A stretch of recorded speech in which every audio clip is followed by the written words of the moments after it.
I'm David Farrier, a New Zealander accidentally marooned in America, and I want to figure out what makes this country tick.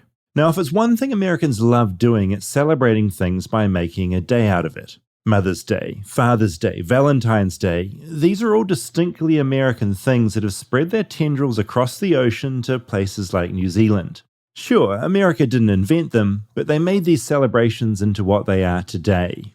Sometimes Americans are less interested in the day and more interested in the night, which is where this week's episode comes in.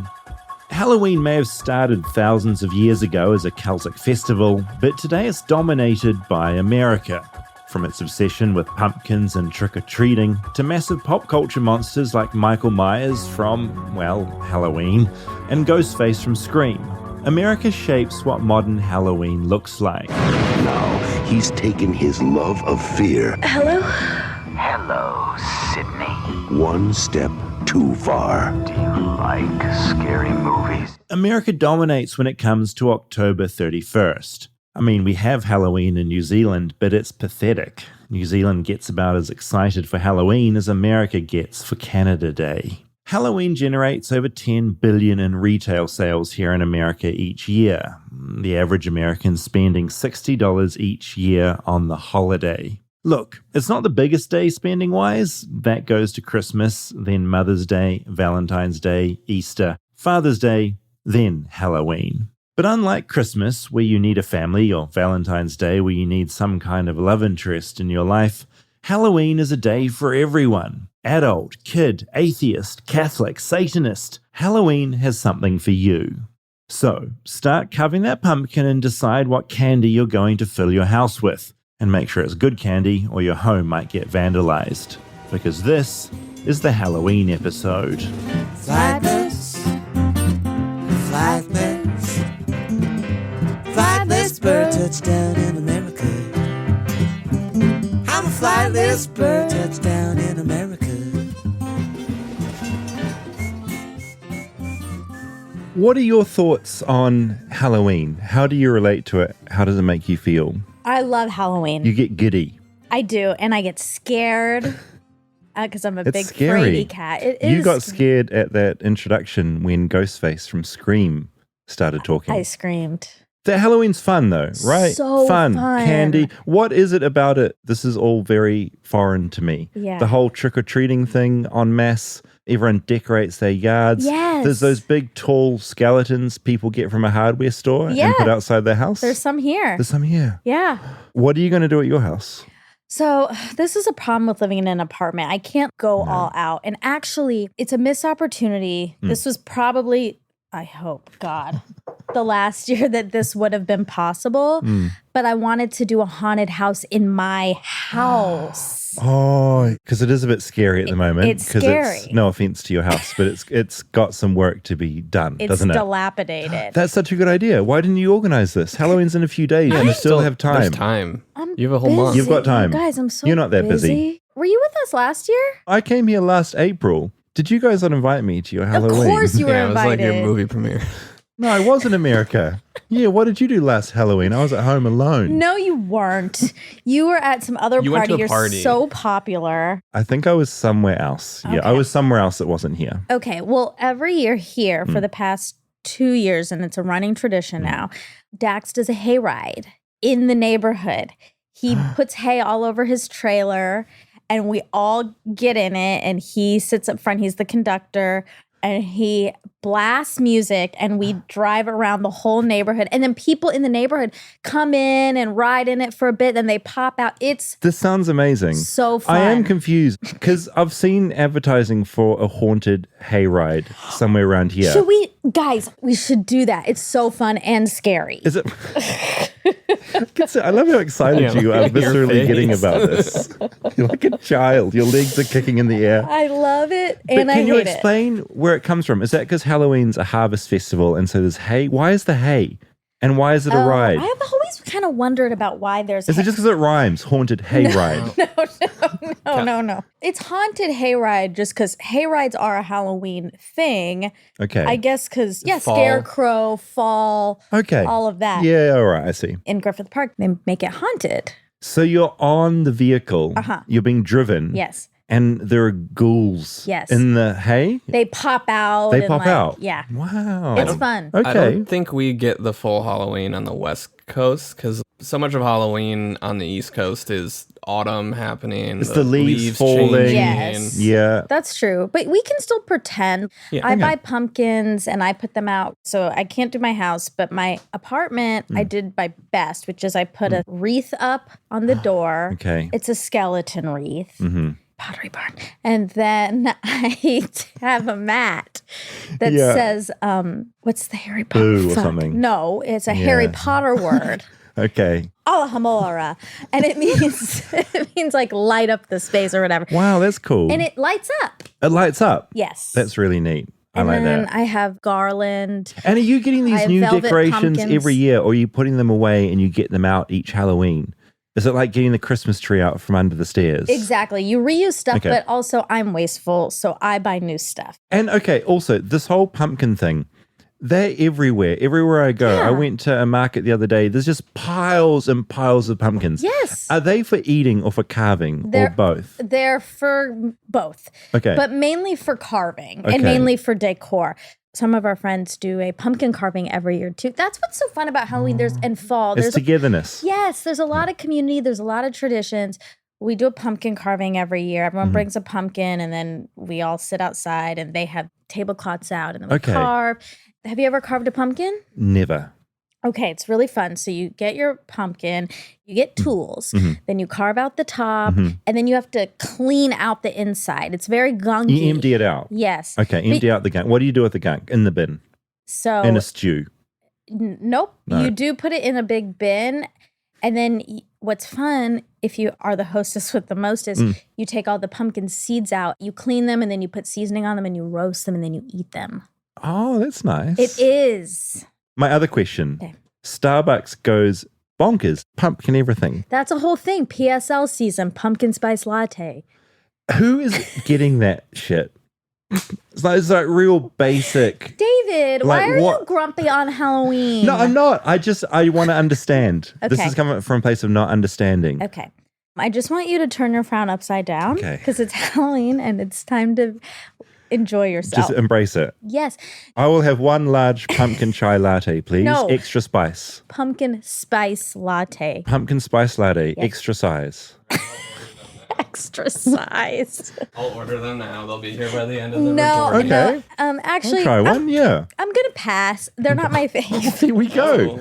Oh, here we are all shitting all over it all of a sudden. But anyway, my point is America does really transform, right? Yes, we really do. Yeah. And it's because there's so little to be happy about. Why are you putting pumpkins in coffee? No one's like, give me a pumpkin flavored anything. Says you who got us orange flavored chocolate, which was You put nasty. orange in everything. Oh my God. Grey Eye, you're eating some Whitakers right now, which I bought over from New Zealand many moons ago. And let's you're talk- enjoying it, right? Oh, I love it. But there's no orange in this. No. Okay, wait, real quick though. Pumpkin spice lattes, chai, Mm. spice, those are all fall seasonings. If you get a fall candle, Mm-hmm. it's going to smell like chai or spice. It has a Okay. little something.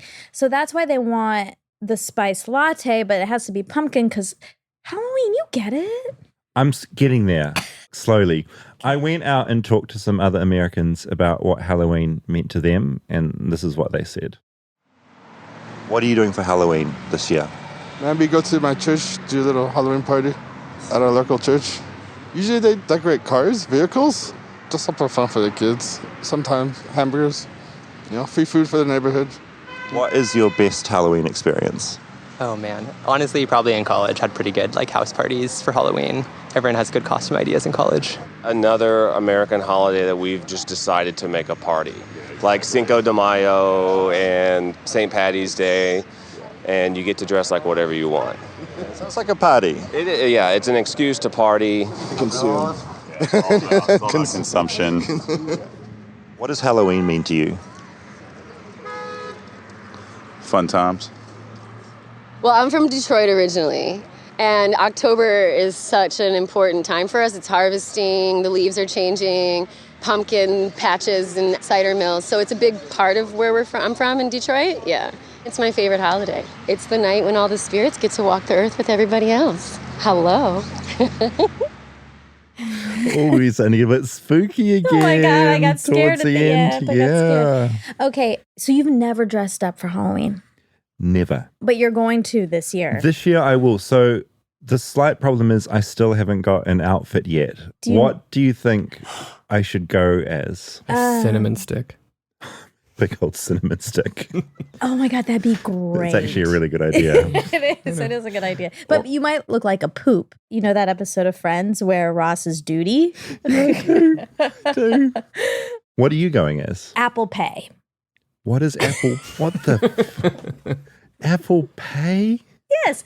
Do you ever use Apple Pay on your phone? Yeah, it always backfires on me. I'm waving it around and it's always getting annoyed. You mean your wallet? I'm talking about Apple Pay. Like if you're ordering something, a shirt, let's say, and you have the option for Apple Pay, you click that and then it just says, double click twice. Double click. So what is that going to look like in physical form? I'm going to wear all black. I'm going to have a sign on my shirt or dress. Really an excuse for me to buy a nice new black outfit. And then I'm going to have a sign that says click twice. And then I have a little button on my sleeve. It's actually really cute. I really like that. And then people are going to be clicking me. It'll be interactive and fun. I'm not going to be on my Be careful where you put that little double click because you're going to have a nightmare of a night. It'll be fun for a lot of people. What are you going as, Rob? Our whole family's doing the characters from Over the Garden Wall. So your family loves that. That's a kids show. That's cute. Yeah, That'll be Calvin's nice. this little guy with a teapot on his head, and So that's the other thing I'm trying to figure out. I understand getting amongst it, trick-or-treating when you've got children. The thing I find fascinating, and I'm not down against it, I think it's wonderful. Halloween's a time when adults can just wander around and request candy and dress up as well, right? Adults are doing it. It's not about the kids. Well, yes, except I would say most of the time when you transition into adulthood, when you're celebrating Halloween, it's a party you're going to. Mm-hmm. You're not as much trick-or-treating unless you have kids and then you go with your kids, or it's a big group with kids and then it's just like a fun thing to walk around and do. But the drunkest I've ever been in my life was on Halloween. That's what that guy said. It's like an excuse to party. Yes. That's obviously a big part of it for adults. What was the best costume you've ever worn, Rob? I liked last year's because Natalie was a pregnant handmaid from Handmaid's Tale, and I was Anakin Skywalker, and Calvin was Darth Vader. Yeah, you guys are cute. They came on the hayride. That's strong. I was Dora the Explorer once, and that was my best outfit. I had the backpack. I had a wig. So it doesn't have to be scary. It can just be dressing up as anything. Are you scared of Apple Pay? No, I'm not. A little bit. I mean, it sounds like you are, actually. A little bit, to be honest. But it can just be cute stuff. It doesn't have to be scary. Or sexy. No, my friend was talking about this. Everyone sort of buys kid stuff and they put it on as adults. They make adult sexy outfits. You don't just like put on tiny kid shorts. I thought that's what it was. I thought that's what sexy Halloween was getting a kid's outfit, and because you're an adult body, everything stretches and suddenly you're in a sexy outfit. Ew, that's disgusting. Oh my God, don't ruin Halloween for me. Okay, I won't do that. Okay, I'm going to play my documentary. It doesn't start scary, so it's okay. We'll ease into it. Okay. But I wanted to learn about where Halloween came from because I really know nothing. By the end of this episode, you have to pick a costume. Okay, deal. One of the funniest clips I've ever seen is this Australian man scaring his aging father, who looks to be in his mid-60s. Oh, you bastard! I didn't say it. What's so funny is that the man doesn't have to put any effort in. He just stands around a corner and waits for his father to amble in. Oh, you bastard! Look out! Oh, you bastard! What are you doing? Bastard, you bastard! His dad scares easily. Ah, you fucking cockhead! It's my pet theory that we scare more easily down at the bottom of the world because we don't have Halloween. We're just not used to scary things like you Americans. So what I'm really interested in with any kind of tradition like this, I like the modern resonances of things that have lasted for a really long time, centuries. I'm talking to Regina Hansen, a writer and scholar who teaches at Boston University. She's obsessed with horror and sci-fi. When she got her PhD in English, she turned to literature and film, which involved exploring a lot of horror.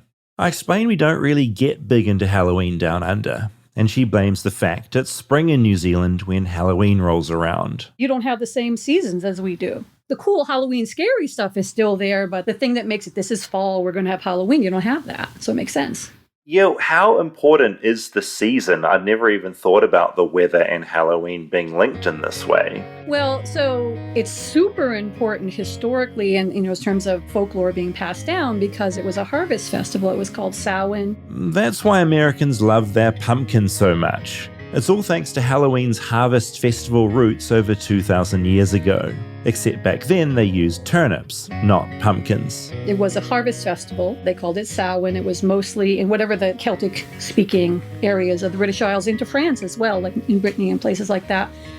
And it was both the harvest festival and the New Year, because we don't celebrate the New Year at the same time that people used to celebrate it. So part of it was just like, we're going to have a bonfire to celebrate all the things that have grown, but also the winter's coming now, and we're worried about that. It's getting darker, so we're going to have all this light to sort of remind ourselves that light will come back. There was another element to that Celtic festival too, one that'll sound familiar. There was a sense in which the veil between the real world and the world of the spirit was thin. So the possibility that spirits might come out the dead, specifically the dead. So it was not only a harvest festival, it was a festival of the dead. And the dead were appeased with food and various things like that. These were pagans, people in tune with the seasons and what was growing when and what the light was doing in the sky. Then Christians entered the scene. So when Christians came along, believing in one God and good versus evil, why did they feel they had to adopt this pagan holiday? Why even do that in the first place? The thinking is people are going to come along with us if we don't throw everything away that they did. Christianity succeeds if you're like, oh, they're having that thing, we'll have our thing at the same time. I always forget that Christianity just takes over existing things. Like Christmas is only on Christmas Day because December 25th used to be important to heathens because it was the sun's birthday. So Christian just subbed out the sun and replaced it with Jesus. Same sort of rebrand happened with Halloween.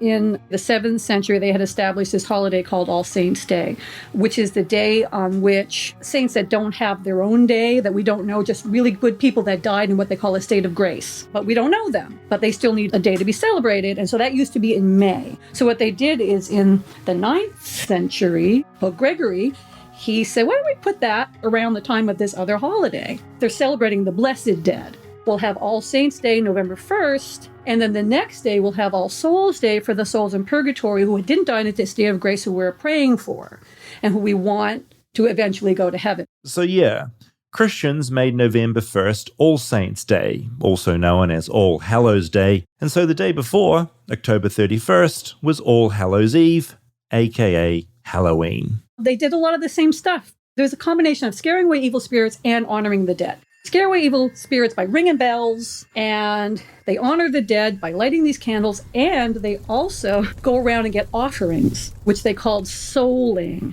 Souling is quite an intense word, isn't it? Isn't it? There had been offerings during Samhain of food and stuff like that, little round things called soul cakes. And they dressed up, they pretended they were the dead, hide their faces and go from house to house. And these were Christians doing this, Bible-believing Christians. Absolutely, and Christians did a lot of this stuff. They had like holy wells, and they weren't in the same place where the holy wells of the pagans were. They just made their own holy wells. They did all kinds of stuff that we would consider superstitious now, and some of those things continue. This lasts a while. All the Christians absolutely up to their guts in All Hallows' Eve. But then the Reformation comes along. Now, until this point, everyone was pretty much Christian. There were distinctions, Greek Orthodox and so on, but everyone was essentially Christian. After the Reformation, there were Catholics and Protestants, and the Catholics are a little too weird and a little too pagan for a church that wants to be more biblically based. It still went on, along the edges of what would be now the UK, certainly in Ireland, parts of Scotland,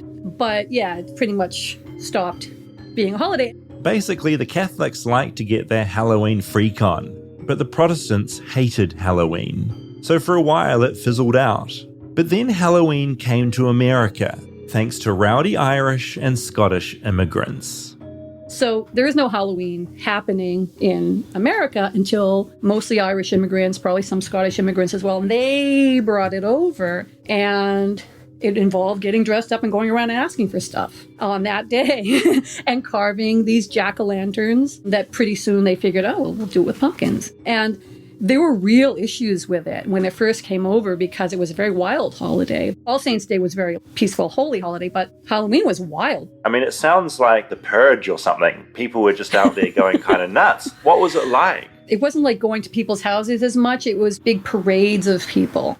Around the neighborhood, taking to the streets. Taking to the streets, right? People drank, they ran around, they broke stuff. And a lot of sort of nice bourgeois kind of people, like, this is bad. We got to stop. These people are crazy. We got to put the kibosh on this. And so the American marketing machine pushed back, changing what Halloween was by changing the idea of who Halloween was for. And what happened over a period of time is that they found ways to make it a children's holiday. Right. Then it was the children who went around and asked for candy. And that's like around the turn of the century.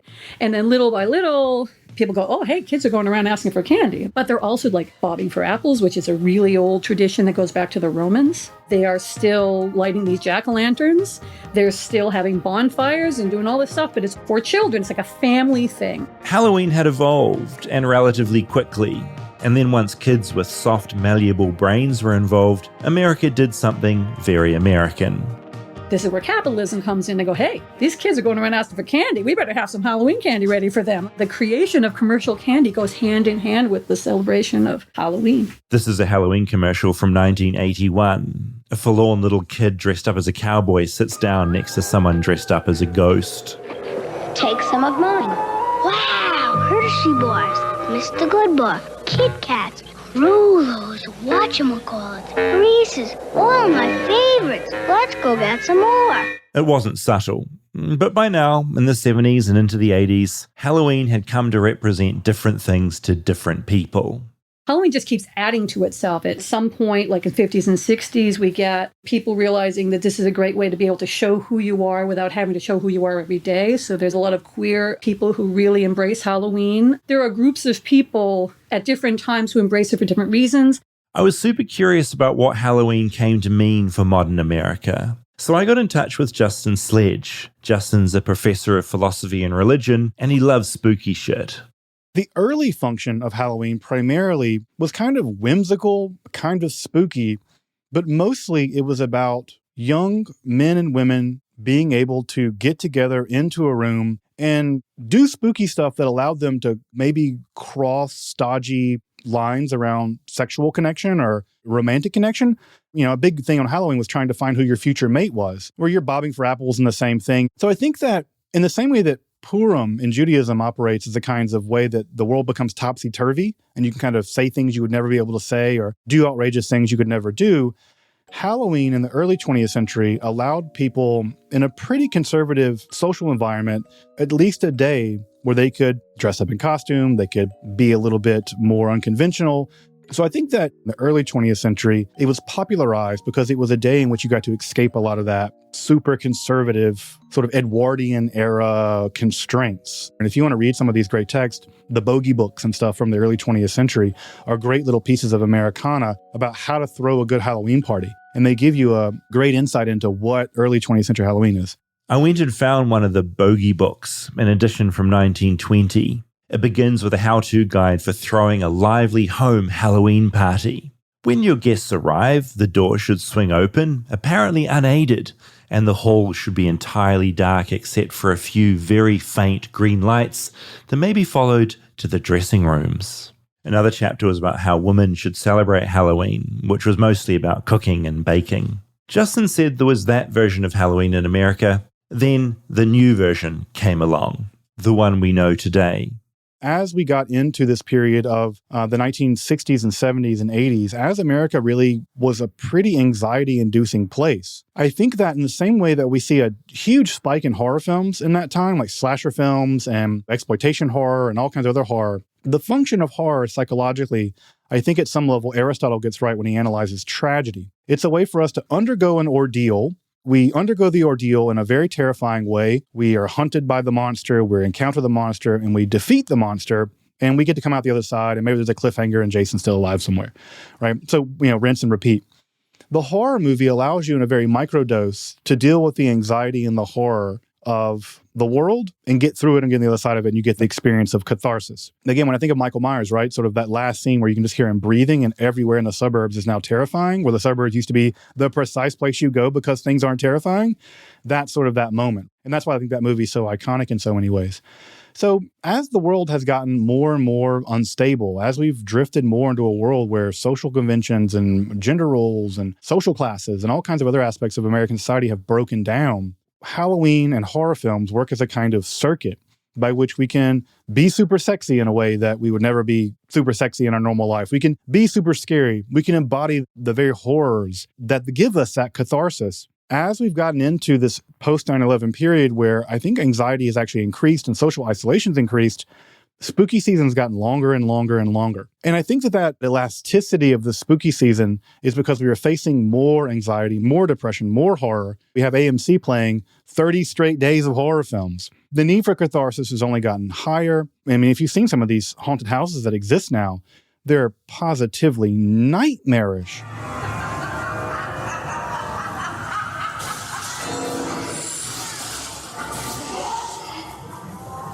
So yeah, maybe Halloween and being scared, fake scared, is a way to process things we're too scared to really talk about.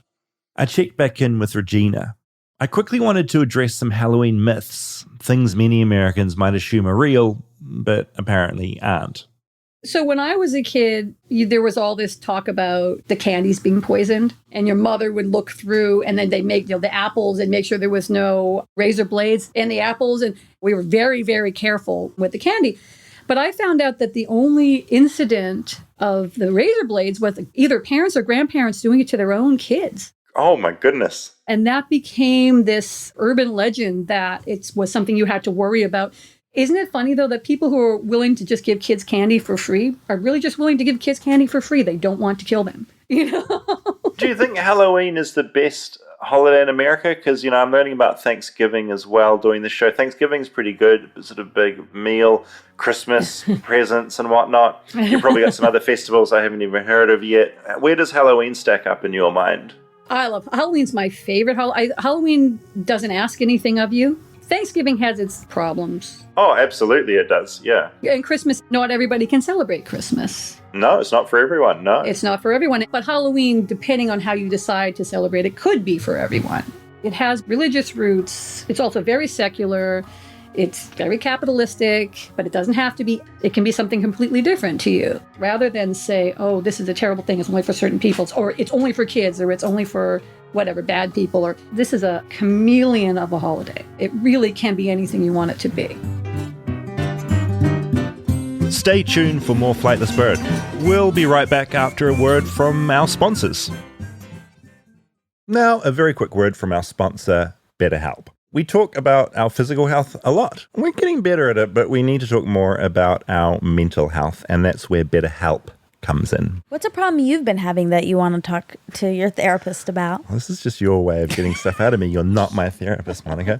I need to actually figure out how to communicate better with other humans that are in my life. I'm really good at communicating with people when it's part of documentary work or journalism work. Yeah, strangers. But when feelings come into things, it's not my forte. Really good for documentary making if you can not feel too much. But in real life, apparently feelings come in handy, and I need to figure out how to access them. Okay, I like that. So maybe you check out a therapist at BetterHelp because it's super easy and you can find one that works for you. And you don't need to traipse into an office and wait in a chair. You can just do it from your own home, which is so good. It is so good. And it's affordable, which is so nice because therapy can really get expensive and it's an easy out. I can't afford it, but you can afford BetterHelp.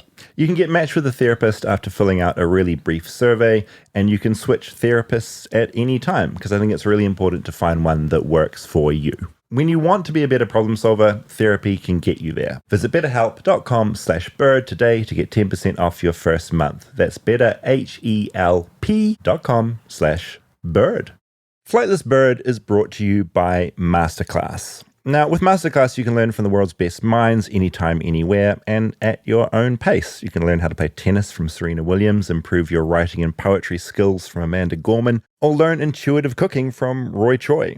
With over 150 classes from a range of world-class instructors, that thing you've always wanted to do is closer than you think. For me, that was magic. Oh, 'Cause I love magic. I really love magic. And Penn and Teller have a masterclass. And what did you learn? I learned about the art of misdirection. Ooh. And it's great because they take you through the trick and they don't ruin the trick, but they tell you kind of what to look for and how the trick works. And there's all these very human things that they're playing with as magicians. And to get into their heads was really incredible. And also, Teller talks in this. He's the silent little one. Wow. He's talking his head off. Wow. And it's really, really compelling. And I love it. And it makes you walk away with more of an appreciation for magic because you kind of know how it works and what to look for whilst not ruining it. But you can also learn how to write anything from a book or a screenplay to just a letter. Doesn't have to be about magic. You can learn how to communicate with your boss or your family with over 150 exclusive classes taught by the instructors you know and love. And they're really well done. Like, it's really good quality, and the lessons are only about 10 to 15 minutes, so you can just slot them in there. It's not a big ordeal. The lessons are approximately 10 to 15 minutes, so you can slot them into your lifestyle. I highly recommend you check it out, especially the Penn and Teller one. Get unlimited access to every class, and as a Flightless Bird listener, you get 15% off an annual membership. Go to masterclass.com/bird now. That's masterclass.com/bird for 15% off Masterclass.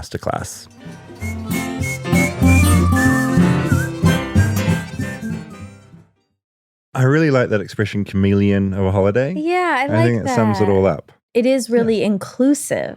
Yeah, which is really nice. I was really surprised in talking to two very smart people that Halloween has morphed so much over the time. Like, it wasn't really until 60s, 70s, 80s when that really strong horror element came in and people got really into the really intense kind of scary, cathartic kind of stuff. I can't believe it started out as a romantic holiday. Yeah, I guess like an excuse for people like push boundaries and to get a bit sexy and The like original, it was out like of their shackles of conservative sort of values, conventions. Oh, I want to actually. So Rob's just handed me a pumpkin spice latte. PSL. Okay. Call it what it is. PSL. Okay, I'm going to have a sip. Okay. Smells awful. Okay. Did you get regular milk? Mm. Oh my God. You don't have to chug it. Oh, it's so hot. Ow. Burnt myself. Cinnamon got burnt. Oh, Cinny with the Cinny. Didn't tell me it was hot. It's fine. It tastes more sweet and cinnamony than coffee. That's like, right. This isn't a coffee. This is a really sweet other beverage, which is often what Starbucks does, I find. It's less about coffee and more about some cream-filled nightmare. The syrups and stuff. Yeah, the syrups, yeah. Well, but hey, look, this is okay. It's a gloopy mess, but I'm going to go back for more, and that's fine. I like a sugary tweet.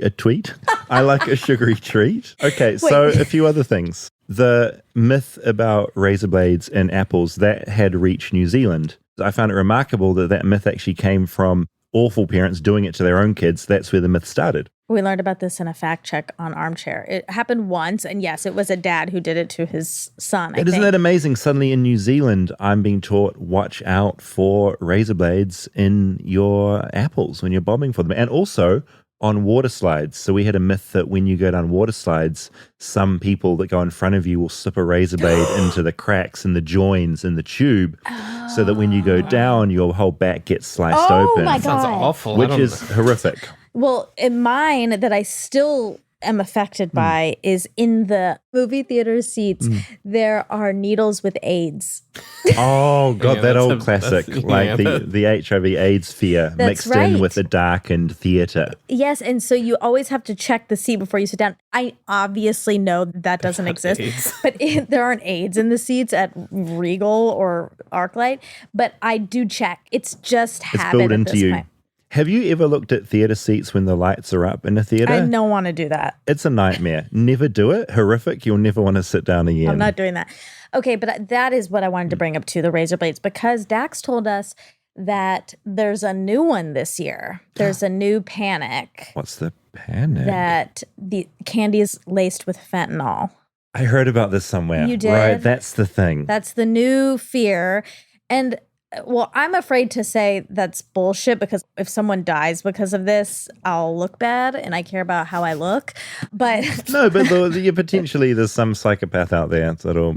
Exactly. But also, no. People who are interested in getting fentanyl are interested in doing drugs. Like, they're not interested in lacing little candies with it. Giving it away for free. To children. No, it is that social moral panic thing that whips through because it's such a scary thought, right? Yeah, exactly. And maybe that goes back into that whole catharsis of, as a society, we're so freaked out at fentanyl at the moment and it's awful. So, of course, that's going to enter our myth of it also like killing our children in Halloween candy. Yeah, you're right. You It's know? just kind of whatever we're scared of at the moment. Yeah. The other thing I was curious about that I didn't realize is that trick-or-treating, there's not really a trick anymore. So if you don't give candy out, kids aren't going to throw eggs at your house and stuff. That doesn't really happen anymore. No, we're a politer society now. It's not like Truth or Dare where you get to choose, do you want truth or dare? I would never play that game. That is way too scary. Truth or dare. Yeah, no, I'm not. No, you're not doing this. Absolutely not. I think tricks still both happen. options, too scary. Don't like it. My neighborhood, people with teepee houses. For Halloween or just in general, though? Halloween's usually when it happened. Or you fork their yard. Yeah, I've heard like that. Plastic forks. What's that? You take a bunch of Forking a yard? plastic forks and you stick them in the ground. Because it's hard to get out and then they snap. Oh, that's annoying. Or you to do, isn't it? smash the pumpkins. So it does happen. People take revenge if you don't give them candy, potentially. I don't know that it was like targeted at people that didn't have candy. Do you know what teepee in a house is? Toilet papering? Yeah. Right. Yeah. Throwing the toilet paper. Also, post-COVID, I hope nobody's doing that now that we know how precious toilet paper is. Toilet paper. But also, people will probably still be overstocked from their various You're right. buying missions. So we You're probably right. need to get rid of some of it. Are we about to get into something scary? Well, look, the documentary takes a turn because there's something that's been going on in my life that I wanted to look at. So it's not scary. It's just the documentary takes a shift. About 6 months ago, I moved into my first apartment here in America. The process was a bit like a horror. I had no credit here, so getting in was hard. And apparently you pay your rent by check here in America? So weird. But I settled in and got comfortable, mostly. But then a few months ago, something weird started happening. A few times a week, I started waking up at 3 a.m. Okay, so, yeah, it's 3 a.m. There was no reason to wake up. It's always 3 a.m. I didn't need to go to the bathroom, and there weren't any noises I could hear. It's weird. So when I started planning this Halloween episode, I got to thinking.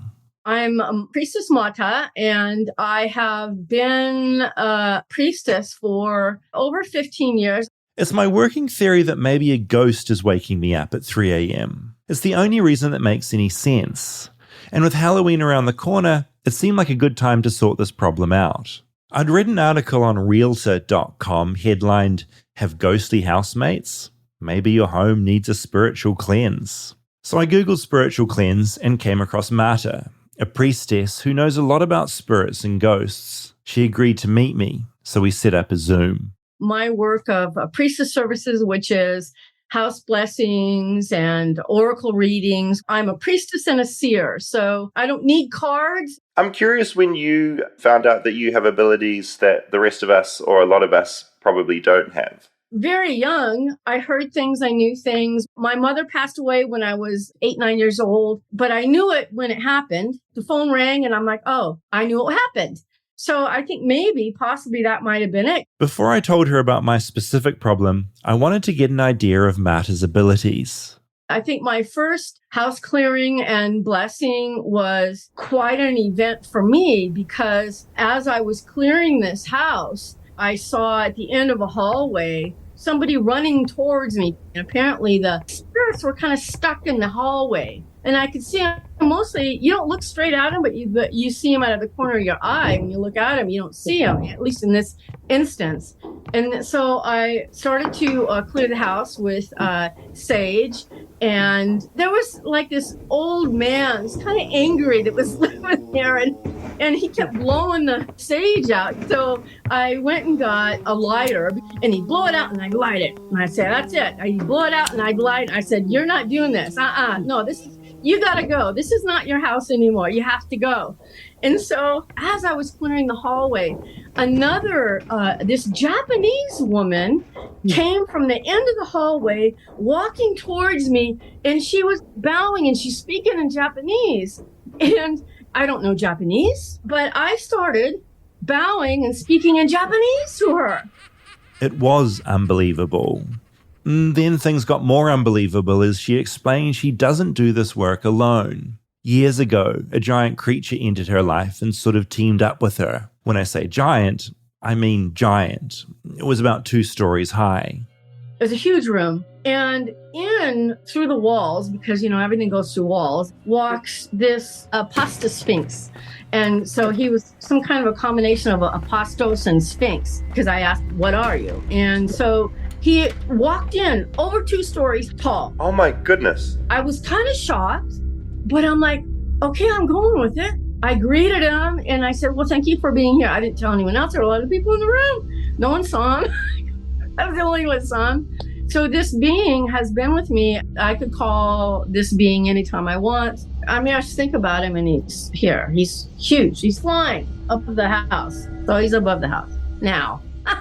I'm blown away. So if you went outside now, you could look up and see this creature. I can see him now through the ceiling. I decide this is the time to tell Marta and her dragon about my problem. Spirits, if they're not in a good place, they're not sure where to go or how to go, and they stay. So first of all, I would honor your feelings that it's true, not that it's just your imagination. If you think it's your imagination, it's not. It's always trust your gut feeling. I tell her about the building I live in, that it's quite old and has lots of old Hollywood photos on the walls. I think it's an old hotel, but it feels more like an old museum. I can't really bring dates back home because it's too scary. As I'm telling her this, I feel a little tingle down my neck and in my ear. Little did I know, but Marta had just teleported into my building and was walking around the hallway outside. There's a lot. I can feel it already. I already walked down the halls. Unfortunately, despite the astral visit, she couldn't pick anything up. The dragon was no use either. I said goodbye to Marta on my Zoom, thanked her, and hung up. Pacing around, I realized I'd need something more than Marta just beaming in. So I got in touch with Patty Negri, a psychic medium and witch. My job is clearing spaces. I've cleared from full office buildings, a lot of lawyers' offices, and a lot of agents' offices. It's funny. Patty agreed to do a house visit. It's just after 8 p.m. when she knocks on my door. She looks a bit like a witch, which makes sense because she is one. She's dressed all in black with jet white hair. Medallions and a pentagram hang from her neck. She has a basket with her made out of old wood, bound together with twine. It's filled with bottles, which I can only assume are potions. There is certainly energy here. There's certainly spirits here. Okay. Yeah, I get this upper tummy, like just below the sternum, I get this kind of like rumbly feeling. She gets out an old, ancient-looking wooden box with a bulb attached. She tells me it picks up electromagnetic signals in the air. She also gets out some steel rods, like what water diviners use. She tells me when they cross over, whatever she's communicating with is saying yes. And do you think chances are in an old building like I'm living in, would there be ghosts here? I'm 100% sure there's ghosts here. I tell her about my problem. But about 3 a.m. most nights, I'll wake up. And I go back to sleep, but it just feels a bit weird. Right, and you know that 3 a.m. is the witching hour. It's when the veil is lifted. I guess because I live in that paranormal world, everything happens at 3 a.m. She enters my bedroom. It's the one bedroom in the house that has an air conditioning unit, and it's quite loud, humming in the background. What's the general vibe? Because this is where I'm waking up at sort of 3 in the morning, and I'm curious about why that might be. Do you notice your eyes drifting up a lot? Yeah, I'm just trying to think. Like when I'm working or when I'm in bed or if you're just like sitting or hanging, I know that... I'm always drifting off up and around. Up and around, yeah, because I'm feeling a lot of like ceiling energy. This is like the squarish room, which is most rooms are. But I'm feeling a lot, almost energy swirling above. She points the rod she's grasping in the direction of my bed, and slowly they cross over. And I get a little dizzy. Whether it's energy or something flows through here to wake you up. She indicates some rogue energy is coming from directly above my bed. She starts addressing whatever entity might be in the room with us now. Okay. Is there something or somebody who actually comes in around 3 o'clock to wake up David? The rods cross over. Someone's talking to her. So is there a spirit here right now? If there's a spirit who comes in at night, will you come in now? The rods cross. Oh. Okay. Where do you come in from? The window. The window. Okay. Do you mean David any harm? No. You just like the energy here? Yeah. Did you used to live here? Yeah. That's what I was thinking.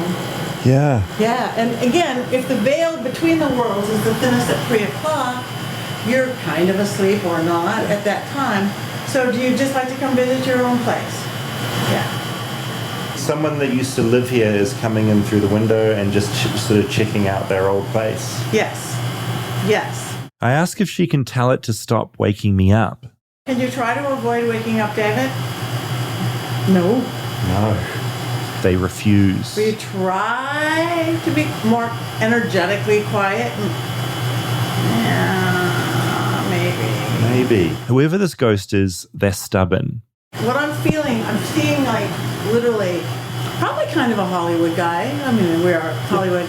I'm seeing a little bit baggy pleated pants. He looks like maybe 1940s. Do you float your energy high? Yeah.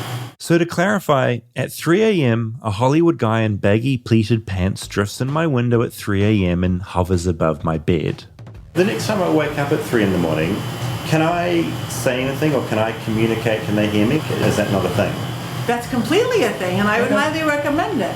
Just say hi. You could say it in your head if you're worried about anybody here going, why are you talking to nobody? But whenever you can speak out loud, because have you felt like a tickle in your ear sometimes? Oh, I absolutely get tickles in my ear. That's him. Holy shit. I feel glad to know what's been going on at 3 a.m. At least I know what I'm dealing with now. I thank Patty and send her on her way. I wish her a happy Halloween in advance. That night, like all nights, I wake up at 3 a.m. But now I talk to the man in baggy pleated pants hovering above my bed because I know I'm not alone. Hello. It's annoying you're here, but this is just the way it is now. Yeah, I hope you're having a good time. Alright, hey, good night.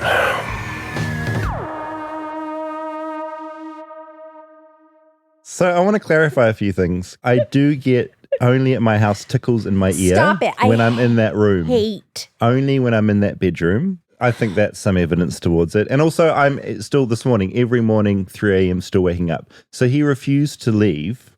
He's not there to harm me, but he won't not come in. That's just life while I live in that apartment. Why does he tickle your ear? He's used to live there, and I guess that's his whole thing. Do you think he's flirting?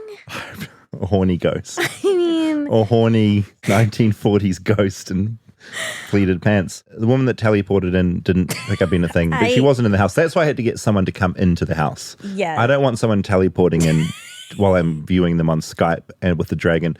So I thought Patty would come around, and Patty was legit. That basket she had, it was literally, it looked like it had been woven together in, thousands of years ago, full of potions. And pretty quickly she found the source of my problem. So what else can I say?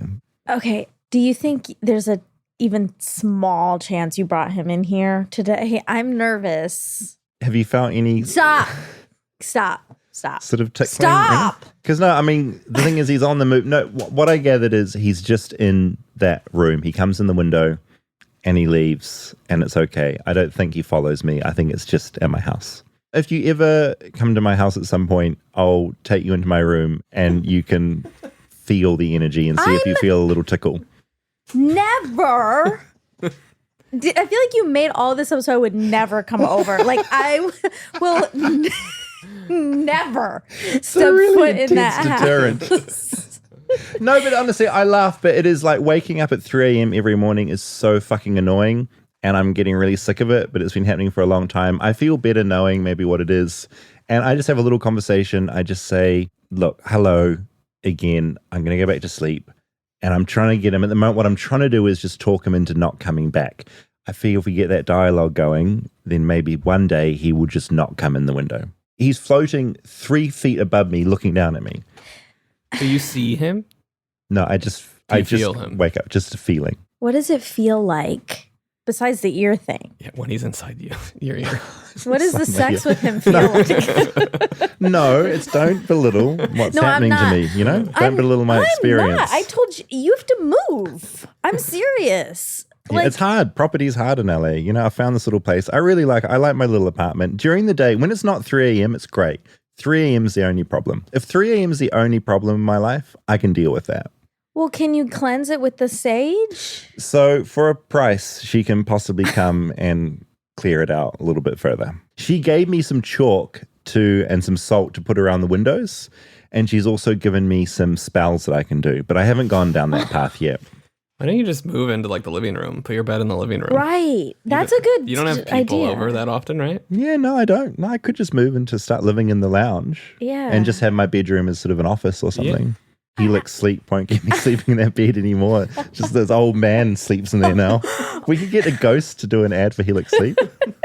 So anyway, I'd never thought about ghosts before this experience. I've always wanted to have some sort of experience with a ghost. I think this would probably be my first one. Okay, so that's actually an interesting piece of this. Dax is not listening to this because he's turned it off because he's really upset that no one's poked any holes. What holes could you poke in this? So come on. You've always believed in ghosts? No, I haven't. I've wanted to. It's a bit like seeing an alien ship or something. I love the idea of seeing it just to sort of slap me out of my sort of cynicism. But no, generally I don't believe in ghosts. And I'd say that is a factor in maybe believing my story because I'm not out there seeing ghosts everywhere. This is a really unique thing for me. Okay. Yeah. Why don't we do a house swap at some point? You sleep in my bed, I sleep in your bed, and just see what happens at 3 a.m. Because you'll wake up. Absolutely not. I am not going into your bedroom. You have the least appealing bedroom in Los Angeles. I'm not going there. That air conditioning. Only at 3 a.m. The air conditioning. Ghosts coming in at 3, waking you up. Anyway, Halloween. For everyone who has been shipping us, they can call it quits. Because this is a deal breaker. Damn ghost. David, So anyway, Halloween. I'm scared for you. I think I will go as maybe some sort of ghost to Halloween. Go as your ghost in the plaid 40s hollow. Yeah, I think I'll go as my own ghost, my own haunting. And you haven't done any research. You should ask the landlord to get Yeah, so my landlord is ancient and wonderful. He's about 103. And so he might have been alive when this guy was living there. So I'm going to go and see if there's any record of who stayed at there, or there might be some sort of public records about who lived at that property. There's a photo in the hallway. Woody Allen once shot a scene at my house. So I don't know. I'll keep looking into it. If I look in the ledgers and sort of find a man that was in my apartment at that sort of time frame, I'll let you know. Well, they have to disclose if somebody's died in there. But this is what I'm hazy on ghosts. I thought that they could only haunt if they've died in there. But I'm starting to worry that that's not the case. Because he's traveling in sort of thing. He's traveling in and he lived there, so he just wants to see his old place. Why are people so attached to their old places? Move on. Move on. This idea of being attached to the place where you die and being stuck. I mean, it's an awful thought, isn't it? Not being able to go into the afterlife, but sort of be stuck on this plane. That is a sort of an awful thing. I hope when I die, I'm sort of off, you know? To the next place. I don't want to be staying in my... At least if I die in that apartment, I guess I could hang out with this man. You'll have got friends. company. Yeah. Yeah, and we can both haunt together, whoever moves in next. Ew. Tickling ears and all that kind of thing. Ew, creepy. Just really quickly, have you done any of those really extreme Halloween nights where you get chased by chainsaws and, you know, there's really scary horror nights? Yeah, haunted houses.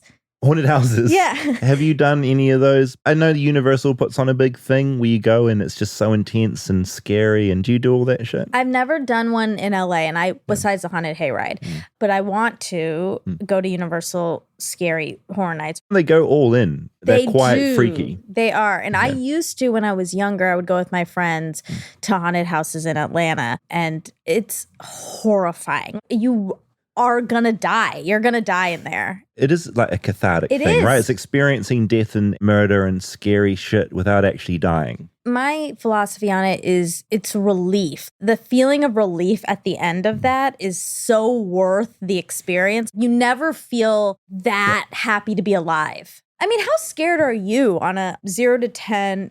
Not at Halloween, but in New Zealand, I went to a haunted house and it was out at an old psychiatric hospital. Yeah. Oh my God. It's out in the middle of nowhere. It's called King's Seat, and the actors get really in character, and they're allowed to touch you when I went through, so they could grab. No. And that was really intense. And the great thing about that made it so extra scary is that, and this was a legitimate thing, patients that they'd let out into the streets would sometimes wander back onto the grounds. And so there was always this thought that potentially one of those patients could end up wandering into the old ward where they were stuck and would be involved. So that made it extra scary. Oh my God. Yeah, and I did that once, and it was really, really terrifying, and I would never do that again. Really? Yeah. Okay. I think Haunted Hayride is my speed. Haunted Hayride feels like part ride, part scare, kind of fun. And if Dax is driving, that seems amusing. No. No. You're combining things. Yeah. Oh. Isn't he in the hayride? The hayride. But He's driving, and there's a trailer full of hay. Yes. And we're all in it. Yeah, and there's fun music, and Yeah, we're and he's hopping going, in it. yeehaw, and we're all like that. That's right. Okay. But the haunted hayride is in Griffith Park. That's separate. We have to buy tickets to that. Dax is not driving that. That's like Universal Horror Nights. It just happens in Griffith. Dax isn't doing that. Nope. Okay. Our hayride is not haunted here. Oh, but it's for Halloween. It's for kids. Yeah, and you are not allowed to bring your ghost with you on the haunted hayride when you come. If it's not 3 a.m., you're safe. He might possess you if you're dressing up as him. That's true enough. Possession is the next step, potentially. Yeah. So if I start acting different... Just go as a cinnamon stick. Can I just say that I am so hopped up on sugar right now from this pumpkin spice. I have so much sugar coursing through my veins. I'm finding it hard to talk, and I'm feeling weird. All right, well... More American, less American. More American. Happy Halloween. Happy Halloween. I hope everyone has a very spooky day. Yeah, and if you feel a little tickle in that ear... Stop. Just think, Nope. It might be a little ghosty. No. The 3 a.m. offer is on hand anytime you want. Never.